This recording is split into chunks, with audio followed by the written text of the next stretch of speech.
नमस्कार दर्शक बंधु आपण को आम चैनल को स्वागत।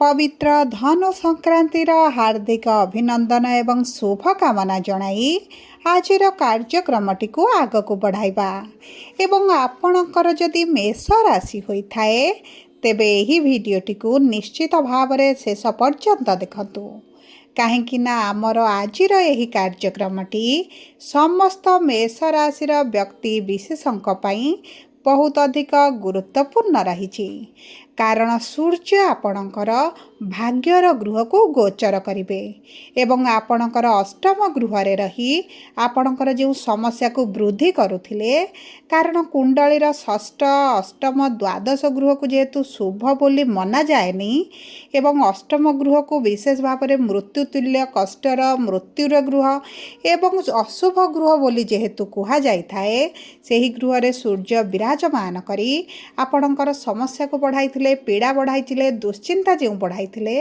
ताहा हेबाकु जाउछि दूर कारण सूर्य आसिबे आपणकर भाग्यर गृह को गुरुंक राशि रे विराजमान करी आपणक जीवन रे आनिबे बड़ परिवर्तन किंतु केउ क्षेत्र रे परिवर्तन आनिबे ताहा हेउछि सबुठारु गुरुत्वपूर्ण ता सहित दर्शक बंधु बुध आपणकर अष्टम गृह को गोचर करिसंती एवं जेते शुभ ग्रह हेले मध्य अशुभ गृह रे अशुभ प्रभाव पकाई थांती तेबे आपणक उपरे सूर्यंकर अधिक शुभ प्रभाव पड़िबो ना बुधंकर अधिक अशुभ प्रभाव पड़िबो ताहा जानिबा पाए भिडियोटी को शेष पर्यंत देखंतु एवं भिडियोर शेष भागरे किछिटा चमत्कारी उपाय आपन को दिया जिवो जहाँ आपणकर अशुभत्व को दूर करिबारे बहुत अधिक मात्रा रे साहाय्य प्रदान करिबो सेथिपई आपण आम सह शेष पर्यंत जोड़ी होई रुहंतु किंतु भिडियोटी को आरंभ करने पूर्वर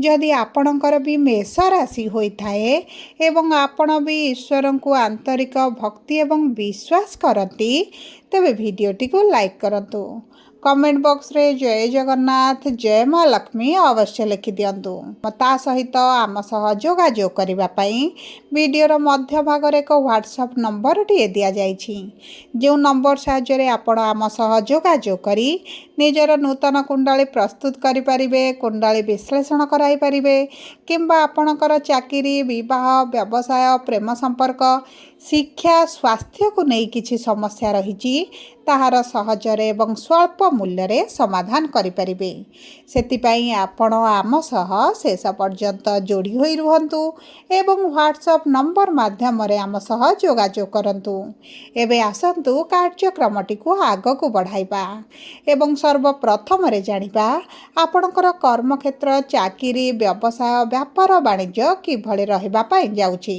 देखंतु एही समय मध्यरे विशेष भाव में धनु संक्रांति परठारु आपणक कर्म क्षेत्र रे आपणक कर्म सहित भाग्य देव आपणकर साथ आपण जेकोसी कार्य जदि भाग्य भरोसा करती तेबे आपण को निश्चित भाव में शुभ फल प्राप्ति हेब कारण गुरुंक राशि रे आपणक राशि रे स्वामी मंगल सहित सूर्य विराजमान हेबे जेतेबेले राजा एवं सेनापति एकत्र रुहंती सेतेबेले बल द्विगुणित होइथाए तेणुकरी आपणक कर्म क्षेत्र रे जो सब समस्या चलीथिला आपणक विरुद्ध रे राजनीति चलीथिला आपणक विरुद्ध रे षडयंत्र चली आपणको फसा जाउथिला आपणक कार्य को अटका जाउछि आपणक कथार अनर्थ बाहर करा जाउछि एवं आपणक सहित तिक्तता व्यवहार रहुछि एवं आपण गोटे परिस्थिति रे गोटे जगह रे स्टक होइक रही गला भली लागुछि तेबे सही सब परिस्थिति आपण बाहरिबा पई जाउछंती आपण को जदि कोनोसी केस रे फसा जाइछि आपणक विरुद्ध रे कर्म क्षेत्र रे किछटा एलिगेशन लगा जाइछि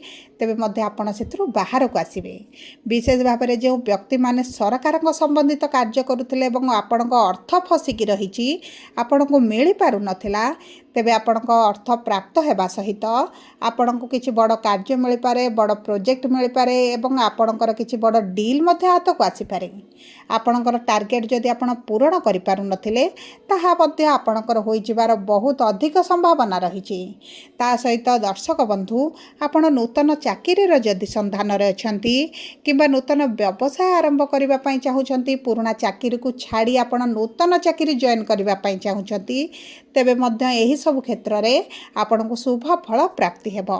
ଦେଖନ୍ତୁ ଗୁରୁଙ୍କର ଦୃଷ୍ଟି ସହିତ ଯେହେତୁ ଭାଗ୍ୟ ବଳ ଆପଣଙ୍କର ବୃଦ୍ଧି ଘଟିଛି, ଭାଗ୍ୟ ଟାଣ ହେବା ପାଇଁ ଯାଉଛି, ଆପଣ ନିଶ୍ଚିତ ଭାବରେ କର୍ମକ୍ଷେତ୍ରରେ ଶୁଭ ଫଳ ପ୍ରାପ୍ତି କରିବେ। ଏବଂ ବିଶେଷ ଭାବରେ ଯେଉଁମାନେ ବ୍ୟବସାୟୀ ଥିଲେ, ବ୍ୟବସାୟରେ ଯେଉଁ ମାନ୍ଦା ପରିସ୍ଥିତି ଦେଖୁଥିଲେ, ଆପଣ ନିଶ୍ଚିତ ଭାବରେ ଦେଖୁଥିବେ। କାରଣ ଆପଣଙ୍କ ରାଶିର ସ୍ୱାମୀ ଅଷ୍ଟମ ଗୃହରେ ଥିବା ସହିତ ଆପଣଙ୍କର ସୂର୍ଯ୍ୟ ମଧ୍ୟ ଅଷ୍ଟମ ଗୃହରେ ରହି ଅଶୁଭ ଫଳ ପ୍ରଦାନ କରୁଥିଲେ।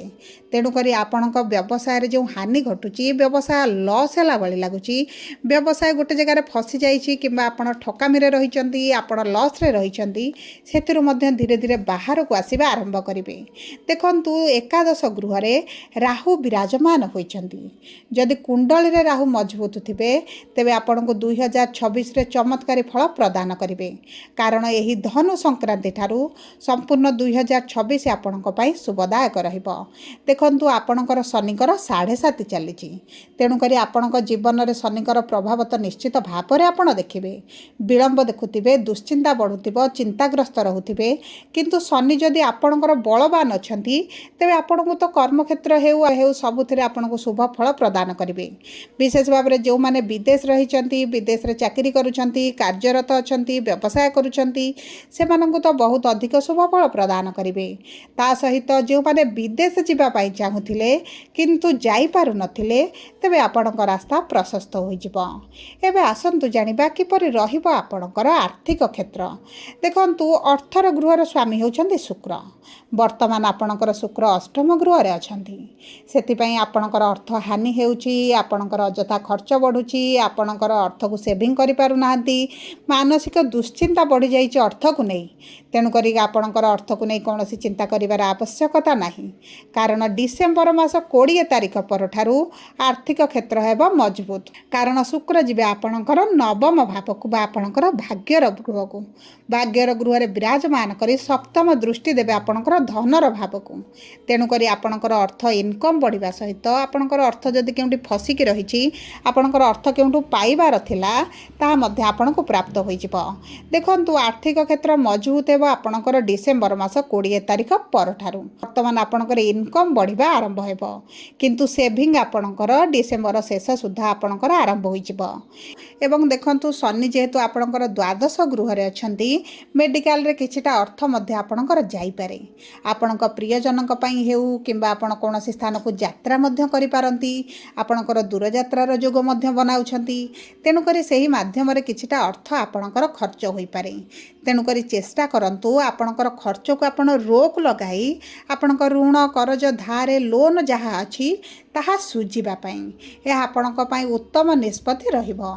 ଏବେ ଆସନ୍ତୁ ଜାଣିବା କିପରି ରହିବ ଆପଣଙ୍କର ବୈବାହିକ ସମ୍ପର୍କ ଏବଂ ବିବାହର ଯୋଗ। ଦେଖନ୍ତୁ ବିବାହର ଗୃହର ସ୍ୱାମୀ ହେଉଛନ୍ତି ଶୁକ୍ର।